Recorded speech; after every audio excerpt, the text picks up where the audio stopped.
Староладожская крепость – одна из главных достопримечательностей в Старой Ладоге. Этот исторический памятник, как и большинство объектов в селе, входит в состав Староладожского историко-архитектурного и археологического музея-заповедника. Крепость не случайно находится в самом центре села. Дело в том, что каменное строение является историческим центром этого места, сердцем Старой Ладоги. Самое первое деревянное укрепление было построено здесь очень давно, еще в IX-X веках. Во времена Вещего Олега крепость отстроили из камня. Она имела важное значение, поскольку защищала водный путь из Балтийского моря вглубь Новгородской Руси. До наших дней дошла лишь крепость, построенная гораздо позже, в XVI веке. Правда, кое-где сохранились остатки более ранних версий укрепления. Стоит отметить, что за всю свою историю крепость не раз подвергалась нападениям, разрушениям и перестройкам.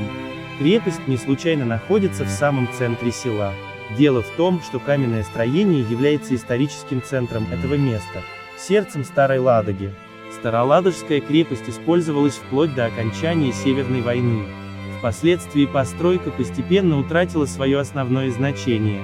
В 1971 году в Воротной башне открылся двухэтажный музей, в котором хранится очень много экспонатов. Здесь можно увидеть предметы, датируемые каменным веком.